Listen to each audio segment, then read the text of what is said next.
a lot of people are subject to not just culture, but like propaganda and, media. Like a lot of people are heavily influenced by what they hear. And I think it's really a matter of, the difference between whether the culture is influencing you or you're choosing your culture. I don't think you can really help being influenced by culture at all. Whether it's music, whether it's entertainment, whether it be your religion, your family, there's going to be some type of culture that influence the type of person you become. But a lot of times we're not the ones who are consciously choosing that culture.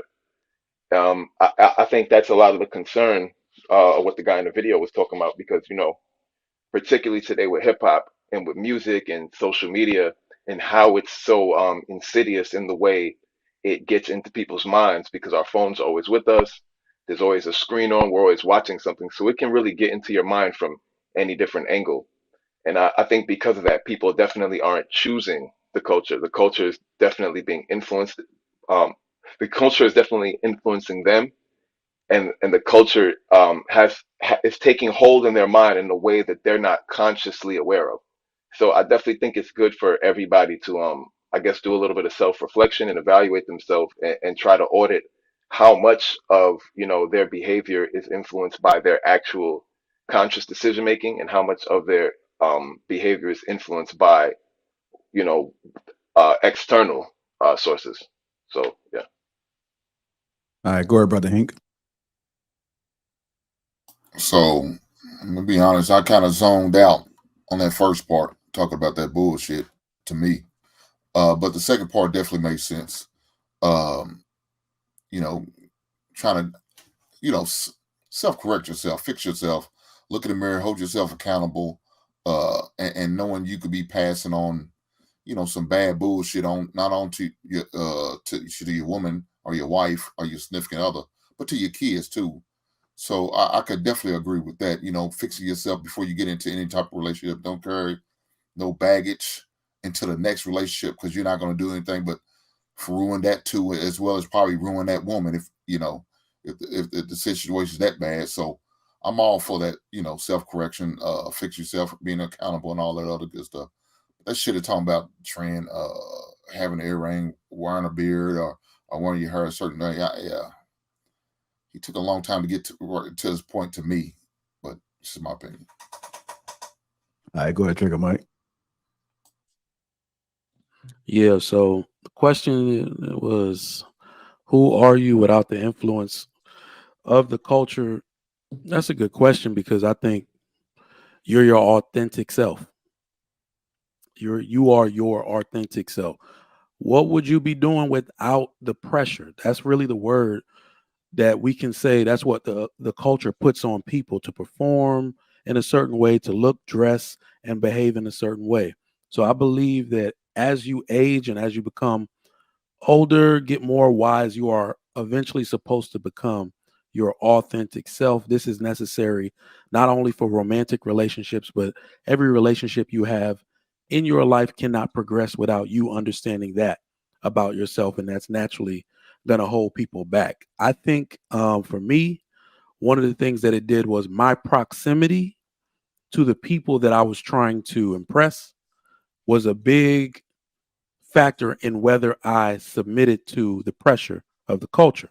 The second I removed myself and stopped spending every Friday, every Saturday, every weekend out trying to do the brunch thing and all of that, I just decided to, I guess for lack of better words, find myself and who am I really?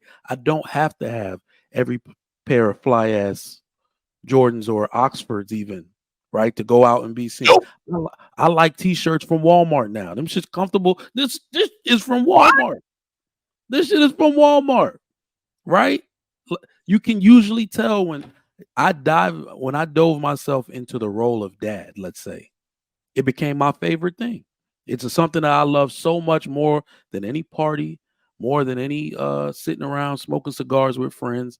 I became my authentic self, somebody who is naturally compassionate, who wants to see his society and his community work, right? And I think what we'll look at years down the line is most people, their life story tells who they were authentically.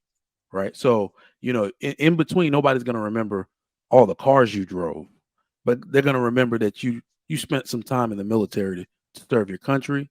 You spent some time in school to learn a craft. You dedicated that time to build a home for your family, so on and so forth. But I think I forget who made the point. So many of our people today are well into their 40s and don't have a clue who they are in an authentic sense because of so many false idols. And to be honest, it's propaganda. Yeah, it's propaganda. It's endorsed to them, and they have focus groups and rooms where they figure out how to keep you locked into them because your eyes and your scrolls keeps them employed.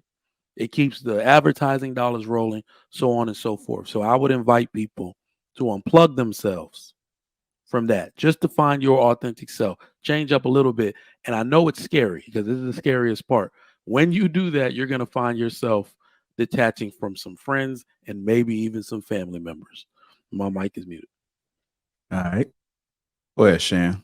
I don't know who that's in the chat. Y'all check them people that's in the chat. Go ahead, Shan.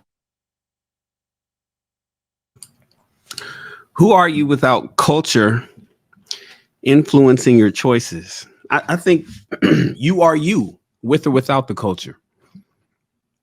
I think the video was just a bunch of word salad. Somebody trying to sound smart on a show, making it seem like trying to make an impact and just say a bunch of shit that I don't necessarily agree with or believe with. I love culture personally, and I have no problem with it so long as it's not trash. You know, it's important for people to be aware of and consider the trends in your community and at your job, the business that you do every day. You know, that's how, you know, when we think of companies like Toys R Us or Blockbuster Video, they ignored culture. You know, coming from a business standpoint, they didn't adapt to the changing culture of society and to the new digital age. And Amazon wiped their ass out. Netflix wiped out Blockbuster because they didn't change their culture. They didn't pay attention to it. And by paying attention to your culture, whether it's, you know, your social, you know, your family culture or your ethnic culture or where you live, I don't have a problem being a Roman in Rome.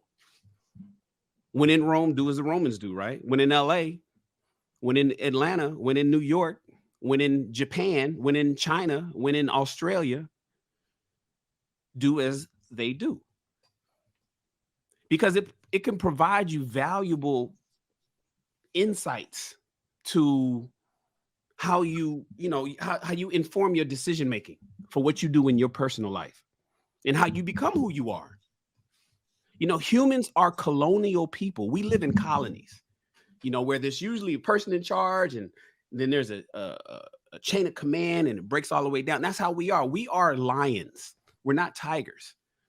We roam in groups as Homo sapiens. We're not tigers. We're not out there all by ourselves and just roam by ourselves. We need each other. And so to say that I will only be able to find myself if I remove all the people around me and everything that could potentially influence my decision making and strip down to the bare Shannon and go out. So what I got to do? I got to go be a hermit for a year. Do I got to shut everything off? Should I get rid of all? I don't think that's necessary. In fact, by doing that, I think could be potentially detrimental to your advancement in this colonial community that we call America as Americans, or Californians as Californians, or here in LA, how we roll on the west side in LA, or as Black people, or as men. We talk about roles, right? How men should move. Should I abandon men and say, well, you know what? I want to find myself and figure it. No, I need Trigger Mike. I got to listen to Trigger Mike.